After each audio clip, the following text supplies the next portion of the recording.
English में एक phrase है, ब्रीडिंग लाइक रैबिट्स। इसका मतलब होता है कि बहुत तेजी से बहुत सारे बच्चे पैदा करना। तो ये फ्रेज शुरू कहां से हुआ और इसको ब्रीडिंग लाइक रैबिट से क्यों कहते हैं? Breeding like squirrels, breeding like ducks, breeding like छिपकली और किसी जानवर का नाम क्यों नहीं लेते? जिज्ञासिम के इस वीडियो में मैं आपको हिस्ट्री की एक ऐसी कहानी सुनाने जा रहा हूं जिसमें एक इंसान ने एक छोटी सी गलती की, बट उसका इंपैक्ट इतना बड़ा हुआ कि दो देश उसकी गलती का जुर्माना आज तक भर रहे हैं। कहानी शुरू होती है एक अंग्रेज स्पोर्ट्समैन से जिनका नाम है थॉमस ऑस्टिन। थॉमस ऑस्टिन को शिकार करने का बहुत शौक था। तो जब ये इंग्लैंड से ऑस्ट्रेलिया में आए तो उन्होंने देखा कि यहाँ पे शिकार करने के लिए बहुत सारे जानवर हैं, बट इनका फेवरेट जानवर जो था रैबिट, वो ऑस्ट्रेलिया में नहीं मिलता। अब थॉमस ऑस्टिन कोई ऐसे वैसे शिकारी नहीं थे, ये बहुत अमीर आदमी थे। तो इन्होंने इंग्लैंड में अपने एक रिश्तेदार को लेटर लिखा और बोला, भाई मुझे ना कुछ 20-25 रैबिट्स मेरे पास भेजो यहाँ पे। तो इस तरह से 24 वाइल्ड रैबिट इंग्लैंड से ऑस्ट्रेलिया आ गए थॉमस ऑस्टिन के पास।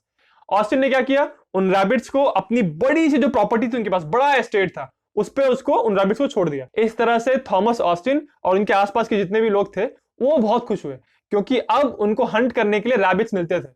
तो उनको शुरू में तो बहुत उन्होंने एंजॉय किया, बहुत रैबिट्स को उन्होंने हंट किया। वो लोग इतने रैबिट्स हंट कर रहे थे कि 3-3 घंटों में वो 1000 रैबिट्स को शूट कर दे रहे थे। आप सोचिए कितने सारे रैबिट्स थे वहां पे। जब थॉमस ऑस्टिन ने इंग्लैंड से पहली बार वो 24 रैबिट्स मंगवाए थे यहाँ पे, उस घटना के 2 साल के अंदर अंदर सिर्फ थॉमस ऑस्टिन की प्रॉपर्टी पे 14,253 रैबिट्स शूट किए गए।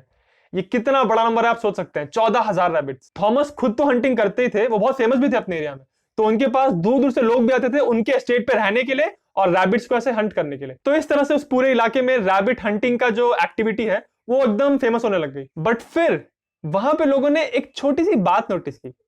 उन्होंने देखा, यार हम डेली के लगभग 10-10 हजार रैबिट्स को मार रहे हैं, बट ये रैबिट्स की जनसंख्या कम क्यों नहीं हो रही है? शुरू में इतनी अच्छी सिचुएशन थी कि अगर आपको रैबिट्स को हंट करना है तो रैबिट्स की हंटिंग के लिए आपको पैसे देने पड़ते थे, बट धीरे धीरे रैबिट्स की पॉपुलेशन ऐसे ही बढ़ने लग गई कि रैबिट्स को मारने के लिए आपको पैसा मिलने लगा। फिर वहां की जो नेचुरल वाइल्ड लाइफ थी उस पर इंपैक्ट पड़ने लग गया। सिर्फ 5 दशक में, यानी सिर्फ 50 सालों में, वो जो 24 वाइल्ड रैबिट्स थॉमस ऑस्टिन की एस्टेट पे थे, वहां से जो पॉपुलेशन बढ़ी है वो इतनी तेजी से बढ़ी, इतनी अनकंट्रोलेबल स्पीड से बढ़ी कि नॉर्दर्न ऑस्ट्रेलिया का बहुत सारा हिस्सा, वेस्टर्न ऑस्ट्रेलिया के बहुत सारे हिस्सों में ये रैबिट्स की पॉपुलेशन बिल्कुल अनकंट्रोलेबल हो गई। ऐसा कहा जाने लगा कि साल 1920 के आते आते सिर्फ ऑस्ट्रेलिया में रैबिट्स की टोटल पॉपुलेशन हो गई थी 10 बिलियन, बिलियन विद बी। बहुत जाहिर सी बात है कि वहां की सरकार को और लोगों को ये बात क्लियरली समझ में आ गई कि अब ये जो सिचुएशन है ये हाथ से बाहर निकल चुकी है। अब सवाल ये उठता है कि रैबिट्स की पॉपुलेशन ऑस्ट्रेलिया में इतनी तेजी से क्यों बढ़ी?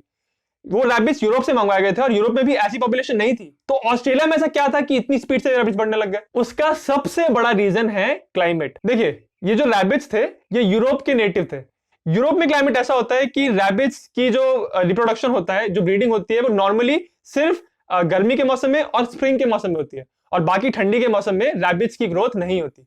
बट ऑस्ट्रेलिया की जो ठंडियां होती हैं वो बहुत एक्सट्रीम नहीं होती, यूरोप जैसी ज्यादा ठंडी वहां पे नहीं पड़ती है, इसलिए वहां पे रैबिट्स पूरे साल भर ब्रीड कर रहे थे, साल भर बच्चे पैदा कर रहे थे। इसके साथ साथ रैबिट तो एक ऐसा मैमल भी होता है जो अपनी सेक्सुअल मैच्योरिटी पे बहुत जल्दी पहुंच जाता है। आप सोचिए, पैदा होने के सिर्फ 3-4 महीने बाद ही एक रैबिट तैयार हो जाता है अपना बच्चा पैदा करने के लिए। उसके अलावा फीमेल रैबिट्स जो होती हैं उनमें ये एबिलिटी होती है कि वो अपना बच्चा डिलीवर करने के बाद वापस तुरंत प्रेग्नेंट हो सकती हैं। रैबिट्स एक बार में बहुत सारे लीटर्स पैदा करते हैं और कई बार उनके लीटर्स में 5-5, 6-6 बच्चे होते हैं। तो इस तरह से आप देखिए कि खरगोश एक ऐसा पशु है जिसको नेचर ने इस तरह से बनाया है कि इसको अगर राइट क्लाइमेट कंडीशंस मिल जाएं तो बहुत तेजी से बच्चे पैदा करेंगे, और इसीलिए अंग्रेजी भाषा में ये फ्रेज है ब्रीडिंग लाइक रैबिट्स। इन खरगोशों की आबादी को कंट्रोल करने के लिए वहां की सरकार ने बहुत ही जद्दोजहद की, बहुत सारे तरीके निकाले। एक उन्होंने तरीका निकाला कि उन्होंने बाउंटी हंटर्स को हायर किया कि जो भी खरगोशों को मारेगा तो इतने खरगोश मारे तो उनको इतना प्राइस मिलेगा। बट ये भी तरीका सक्सेसफुल नहीं हुआ। उसका रीजन ये था कि हंटर्स ये बात जानते थे कि उन्होंने अगर सारे रैबिट्स को मार दिया तो उनकी जॉब ही नहीं बचेगी, फिर वो पैसे कैसे कमाएंगे? तो वो कुछ रैबिट्स को मारते थे और कुछ रैबिट्स को छोड़ देते थे, स्पेशली वैसे रैबिट्स जो प्रेग्नेंट थे तो उनको छोड़ते थे और फिर वो आगे जाके बच्चे पैदा कर रहे थे, तो उनको पैसे भी मिल गए बाउंटी हंटर्स को, और रैबिट्स की पॉपुलेशन पे भी कंट्रोल नहीं आया। उसके अलावा सरकार ने लोकल किसानों को कहा कि अब अपने खेतों के आसपास एक फेंस ही बनाइए ताकि खरगोश उसको चढ़ के ऊपर ना आ पाए। बट फिर ये देखा गया कि भाई खरगोश बहुत चालाक होते हैं।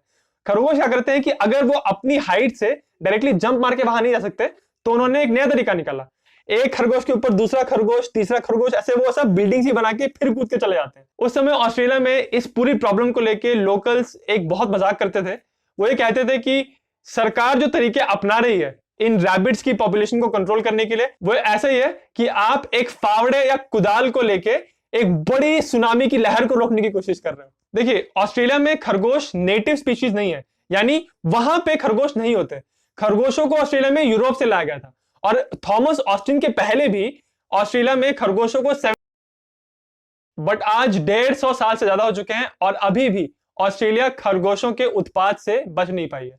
आज ऑस्ट्रेलिया में खरगोशों को एक न्यूजेंस माना जाता है और हर साल ऑस्ट्रेलिया को खरगोशों की ये समस्या जो है उसकी वजह से बहुत नुकसान होता है। उनकी फसलों को बहुत नुकसान होता है, सॉइल इरोजन होता है और सरकार और किसान बहुत सारे तरीके अपनाते हैं इन खरगोशों को कंट्रोल करने के लिए, तो उस पर बहुत खर्चा होता है। तो इसीलिए ऐसा कहा जाता है कि ऑस्ट्रेलिया में सिर्फ एक हंटर की एक गलती की वजह से आज ऑस्ट्रेलिया को इतने बिलियन डॉलर्स का नुकसान हो चुका है और आज भी इस प्रॉब्लम को वो लोग सॉल्व नहीं कर पाए और उनके पूरे एनवायरनमेंट में और नेचुरल इकोसिस्टम पे इतना बुरा और इतना बड़ा प्रभाव पड़ा है। ह्यूमन हिस्ट्री में ऐसा बहुत बार हुआ है, ऐसी बहुत सारी कहानियां हैं जिसमें किसी इंसान की एक छोटी सी मिस्टेक ने एक बहुत ही बड़ा इंपैक्ट क्रिएट किया हो। ऐसी बहुत सारी स्टोरीज हैं जो मैं अपने चैनल जिज्ञासिम पे आपको बताता रहूंगा। तो अगर आपको वीडियो अच्छा लगा तो मेरे चैनल जिज्ञासिम को सब्सक्राइब करना ना भूलें। और अगर आपको हिस्ट्री के ऐसे ही छोटे छोटे टिडबिट्स और स्टोरीज अच्छी लगती हैं तो आप मेरा इंस्टाग्राम पेज फॉलो कर सकते हैं। अपने इंस्टाग्राम पेज पे मैं अपने फॉलोअर्स के साथ पर्सनली बात करने की कोशिश करता हूं और बहुत सारे ऐसे टॉपिक्स और वीडियोस के आइडियाज मुझे वहीं से मिलते हैं। उसके अलावा मैं अपने पेज पे अपनी पर्सनल लाइफ के बारे में, अपने पूरे वीडियो मेकिंग प्रोसेस के बारे में छोटे छोटे अपडेट्स डालता रहता हूं। तो अगर आप वो पेज फॉलो करना चाहते हैं तो उसका लिंक स्क्रीन पे मिलेगा आपको सामने, और उसके अलावा मैंने इस वीडियो के डिस्क्रिप्शन में भी डाला हुआ है।